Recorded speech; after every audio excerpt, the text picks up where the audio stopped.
Olá, boa noite. Começa agora o Jornal da Justiça desta quarta-feira, 6 de outubro. Supremo retira recurso da pauta de julgamentos após o presidente Jair Bolsonaro informar que vai prestar depoimento presencialmente em inquérito que apura suposta interferência na Polícia Federal. A investigação foi aberta com base em declarações do ex-ministro da Justiça, Sérgio Moro. Esse é um dos destaques da edição de hoje. Você vai ver também. Supremo julga proibição de showmícios e eventos artísticos para arrecadação de recursos para campanhas eleitorais. Ministro Edson Fachin determina a distribuição de testes e de máscaras N95 entre quilombolas. Superior Tribunal de Justiça mantém em cela comum advogado que atropelou servidora em Brasília.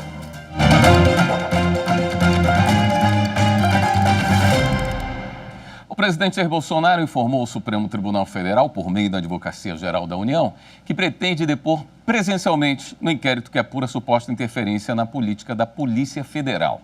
Com isso, o STF retirou da pauta de julgamentos desta quarta um recurso do presidente contra a decisão do ministro Celso de Mello, que determinava que ele prestasse depoimento presencialmente no inquérito.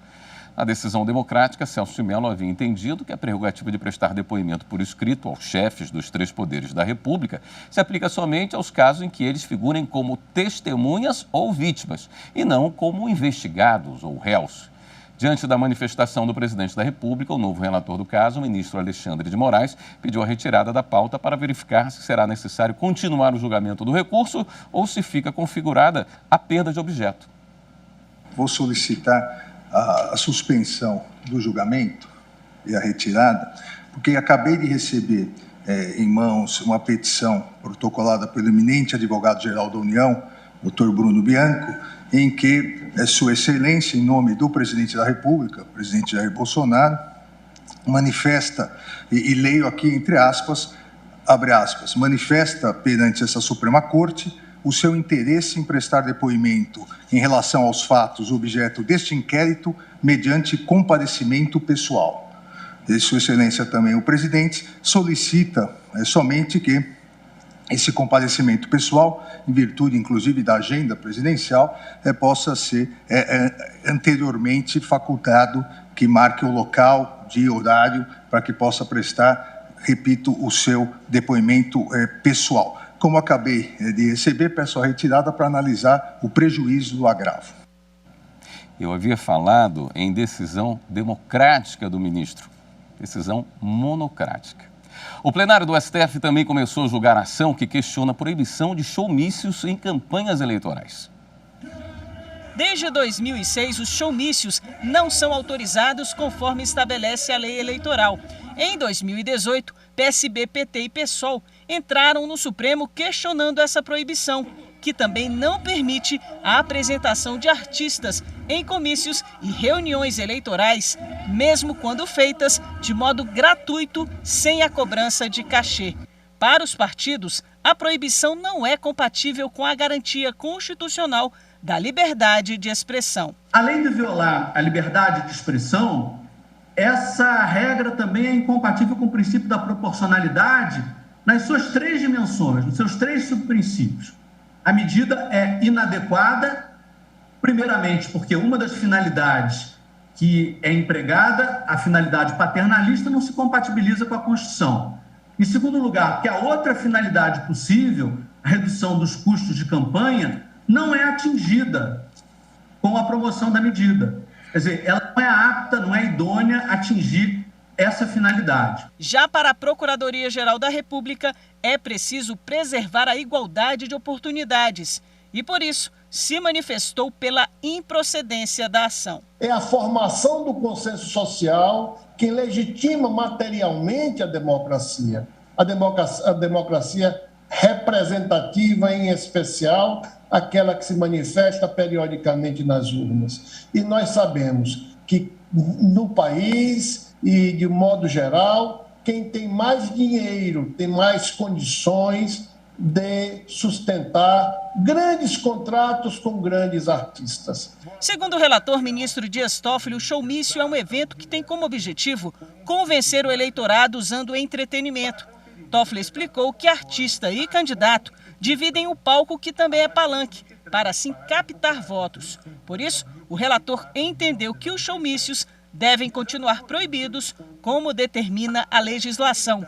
O ministro, no entanto, admitiu a realização de apresentações artísticas e shows musicais em eventos de arrecadação de recurso para campanhas eleitorais, porque se trata de recurso que será prestado por pessoas físicas não vedadas pela legislação eleitoral. Voto pela parcial procedência da ação direta de inconstitucionalidade para conferir interpretação conforme a Constituição ao artigo 23, parágrafo 4, inciso 5 da Lei 9.504 de 1997, visando incluir no seu escopo a possibilidade de realização de apresentações artísticas ou shows musicais em eventos de arrecadação de recursos para campanhas eleitorais.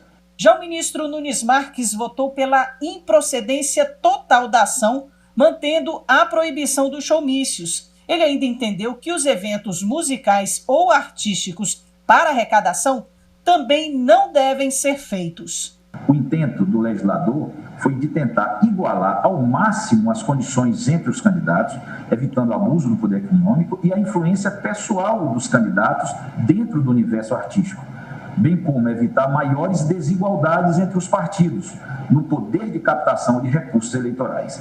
Sem regras como essa, se instigaria a desigualdade entre os candidatos e entre os partidos políticos, com clara violação ao princípio da isonomia. Depois do voto do ministro Alexandre de Moraes, que acompanhou o relator, o julgamento foi suspenso. O ministro Edson Fachin determinou a distribuição urgente de máscaras e de testes a moradores de comunidades quilombolas. Fachin também deu prazo de 5 dias para que a União comprove a adoção de medidas contra a Covid-19 nas localidades. O ministro Edson Fachin, em decisões anteriores, já havia intimado a União para que apresentasse as medidas sanitárias contra a Covid nas comunidades quilombolas, conforme determinado pelo Supremo no julgamento de uma ação proposta pela CONAC, Coordenação Nacional de Articulação de Quilombolas, e por partidos de oposição. Desta vez, os autores da ação reforçaram que não houve avanços no cumprimento das medidas. Faltam investimentos para aumentar as equipes de saúde da família, de agentes comunitários, e o repasse de recursos aos municípios é limitado, sendo que a maioria não tem destinação específica aos quilombolas. Ao avaliar o pedido, o ministro Edson Fachin deu prazo de 5 dias para que o governo federal adote medidas eficazes para fiscalizar e induzir a atuação dos municípios nos registros de casos de Covid entre quilombolas. Também determinou a compra e a distribuição com urgência de testes de detecção do coronavírus e a comprovação do encaminhamento de máscaras de proteção às comunidades. Ainda segundo a decisão, o governo, com a participação da CONAC, deverá discutir a criação de mecanismos de denúncia sobre violações do direito à saúde dessas comunidades. A União terá de adotar medidas de monitoramento e fiscalização do efetivo empenho dos recursos destinados aos povos e comunidades tradicionais e fomentar que todos os 1.672 municípios onde há presença de quilombolas, conforme o IBGE, atualizem os cadastros dos integrantes no Sistema de Informação de Atenção Básica à Saúde. O ministro Nunes Marques, do Supremo, suspendeu a quebra de sigilo do empresário Gustavo Trento, aprovada pela CPI da pandemia. O empresário Gustavo Trento é apontado como sócio em empresas de Francisco Maximiliano, da Precisa Medicamentos, e estaria envolvido na divulgação de conteúdos falsos na internet. A CPI da pandemia quebrou o sigilo fiscal, bancário, telemático e telefônico de Trento. O empresário entrou com mandado de segurança aqui no Supremo Tribunal Federal e o relator, ministro Nunes Marques, suspendeu a quebra de sigilo sob pena de multa de R$100 mil. O ministro determinou que a comissão não acesse e não use os dados sigilosos se já estiverem com a CPI. Segundo Nunes Marques, não há justificativa para a quebra de sigilo. O ministro lembrou o entendimento do STF de que comissões parlamentares de inquérito têm competência para a quebra desde que haja fundamentação, para que não seja usada como instrumento de devassa indiscriminada. A Justiça do Rio de Janeiro realiza hoje a primeira audiência de instrução e julgamento para ouvir as 12 testemunhas de acusação do processo sobre a morte de Henri Borel. O menino de 4 anos de idade morreu no dia 8 de março e, de acordo com a denúncia do Ministério Público do Estado, foi vítima das torturas realizadas pelo padrasto, o ex-vereador Jairo Souza dos Santos Júnior, o doutor Jairinho. A mãe do menino, a professora Monique Medeiros, também é acusada pelo MP. O casal está preso desde abril deste ano. E no próximo bloco, o Tribunal Superior Eleitoral fixa a multa de R$15 mil ao ex-prefeito do Rio de Janeiro, Marcelo Crivella. Voltamos já.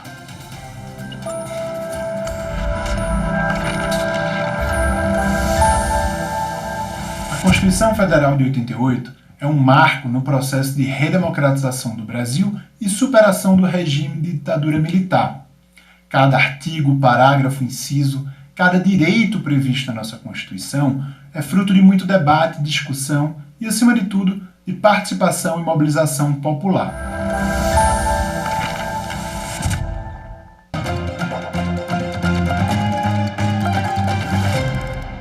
O Tribunal Superior Eleitoral manteve multa aplicada pelo Tribunal Regional Eleitoral Fluminense ao ex-prefeito do Rio de Janeiro, Marcelo Crivella, e a outros 2 políticos, entre eles o filho de Crivella. Cada um vai ter que pagar R$15 mil.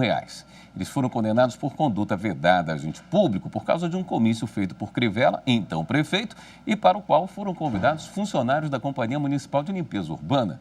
A maioria do plenário seguiu o entendimento do relator, ministro Mauro Campbell Marques, que já havia votado em sessão anterior do TSE. Na questão da fixação da multa, com a devida vênia da divergência parcial, pontual, na verdade, do ministro Sérgio Banhos, eu penso que está bem balanceada aqui, calibrada a multa proposta pelo eminente relator, de modo que eu vou rogar a vênia a essa divergência pontual para acompanhar o eminente relator. A sessão de ontem do TSE marcou o retorno dos julgamentos presenciais. Divisórias de acrílico foram instaladas na bancada dos ministros como medida de proteção contra o coronavírus.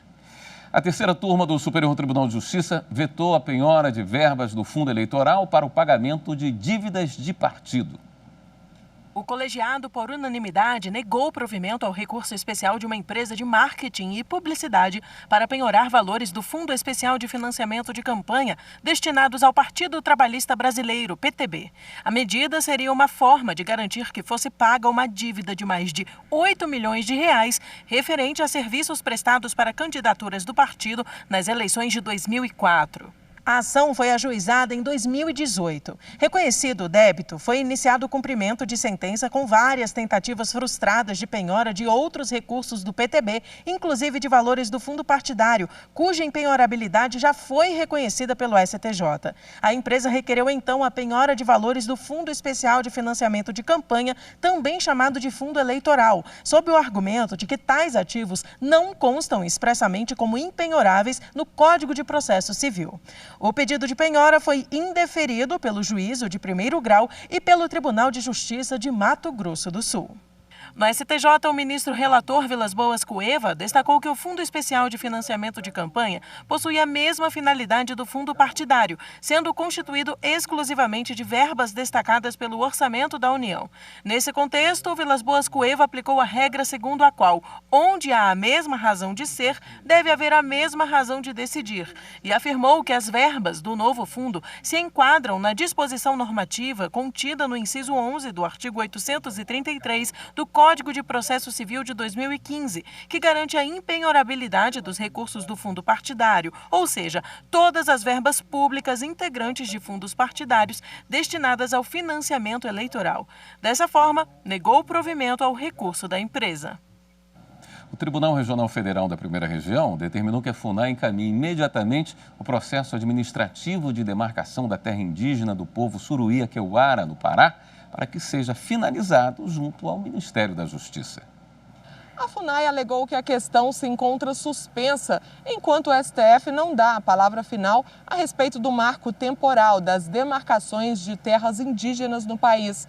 Mas o desembargador federal Souza Prudente destacou que a discussão só justifica a suspensão dos processos judiciais contrários aos direitos territoriais indígenas e que aqueles que visam proteger tais garantias devem prosseguir. Após recomendações do Ministério Público Federal, a vacinação contra a Covid-19 avançou em municípios da região do sudoeste do Pará. O Ministério Público Federal recebeu informações de que algumas cidades não estavam respeitando a prioridade da população que mora às margens dos rios amazônicos, grupo que é considerado prioridade no Plano Nacional de Imunização. Diante da situação, o MPF emitiu recomendações a 4 cidades e também à Secretaria Pública de Saúde e Segurança Pública. E as cidades já atenderam a recomendação e a imunização está avançando, garantindo assim o direito desses ribeirinhos, grupo que é considerado tradicional. E a seguir, o ministro do STJ mantém em cela comum advogado que atropelou servidor em Brasília. Depois do intervalo.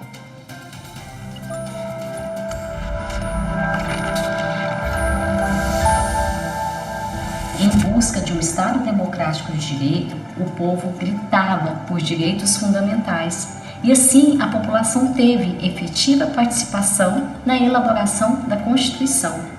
A Constituição Federal ela é muito importante, ela dita parâmetros de igualdade e liberdade. Mas a jornada até aqui, ela não foi fácil. Foi de muita luta, mas de uma grande conquista para a sociedade.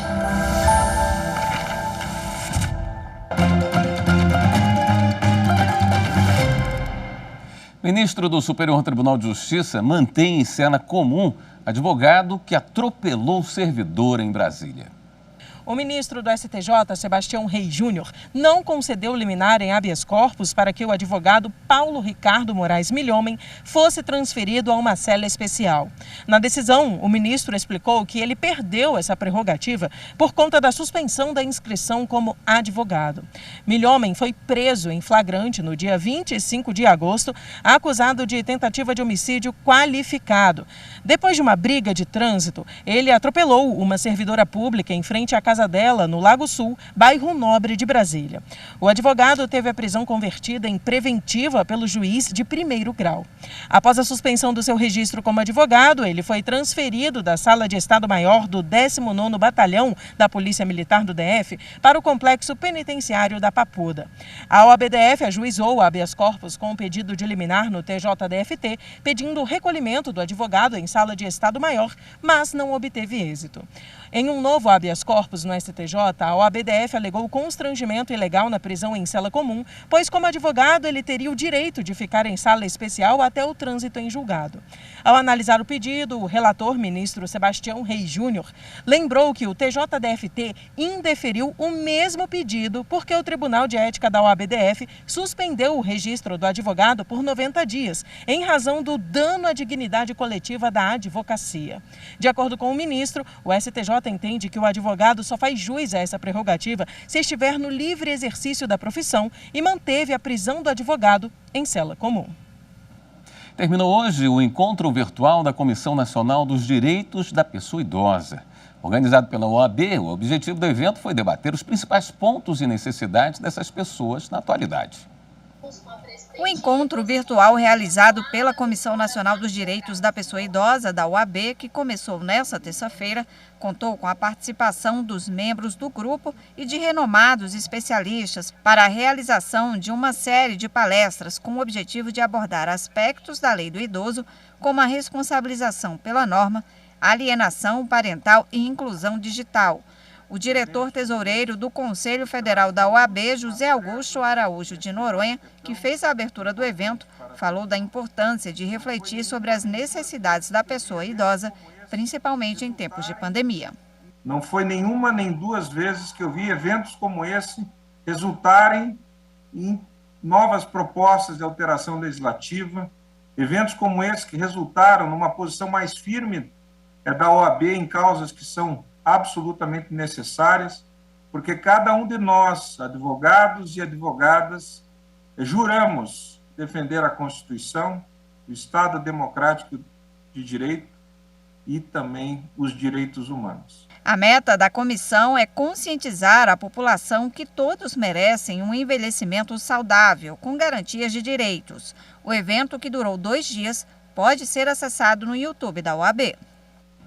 Em Campo Grande, uma campanha vai fazer a felicidade de 250 menores carentes. A iniciativa, que arrecada dinheiro para o Dia das Crianças, é uma parceria entre a Associação dos Magistrados e a Corregedoria Geral da Justiça de Mato Grosso. Elas são o futuro, mas um futuro que se constrói no presente. E nesta fase da vida, promover sonhos é promover 1001 possibilidades. Pensando nisso, a AMAN, a Associação Mato Grossense dos Magistrados, e a Corregedoria Geral da Justiça estão realizando a campanha Ajude a Criar Novos Sonhos, com o objetivo de fazer um Dia das Crianças mais feliz para 250 meninos e meninas da capital. Esses sonhos precisam ser alimentados, porque é a esperança de dias melhores, né? Então nós lançamos essa campanha, lançou essa campanha e pedimos a ajuda de todos aqueles que podem colaborar conosco, fazendo depósitos em valores para que nós possamos então arrecadar esses valores, comprar brinquedos, lanches. E você que está nos vendo pode e deve participar com a sua doação. E na verdade, isso nunca esteve tão fácil. Está literalmente na palma da sua mão, através do Pix, fazer a vida de uma criança mais feliz. Inclusive de 80 meninas e meninos que vivem hoje nas casas-lares da capital. E aí, bora fazer o Pix? Você vai doar um pouquinho do seu e eu tenho certeza que você vai ajudar a criar novos sonhos. O Tribunal Superior do Trabalho lançou nesta quarta-feira uma página na internet com informações sobre a Lei Geral de Proteção de Dados Pessoais, a LGPD. Veja na reportagem. Além de informações sobre a LGPD, a página apresenta as iniciativas adotadas para garantir a proteção dos dados de pessoas físicas que utilizam os serviços oferecidos pela Corte Trabalhista. Também estão disponíveis notícias relacionadas ao tema e links para legislação e atos que regulamentam o tema no âmbito do Poder Judiciário. Os internautas ainda podem ler sobre a comissão permanente instalada no TST, com a finalidade de estabelecer as regras de segurança, boas práticas, governança e procedimentos a serem adotados pelo Tribunal e pelo Conselho Superior da Justiça do Trabalho para garantir o sigilo dos usuários. A Lei 13.709 de 2018, conhecida como Lei Geral de Proteção de Dados, é voltada para pessoa natural ou pessoa jurídica de direito público ou privado. O objetivo é resguardar dados pessoais e garantir direitos fundamentais de liberdade e de privacidade. A iniciativa do TST de disponibilizar uma página virtual sobre a LGPD atende à Resolução 363 de 2020 do Conselho Nacional de Justiça, que estabelece medidas para o processo de adequação à lei a serem adotadas pelos tribunais. A página Dados Pessoais pode ser acessada por meio das abas Legislação e Transparência, no menu superior do site do TST. O Jornal da Justiça fica por aqui. Uma boa noite para você. Até amanhã.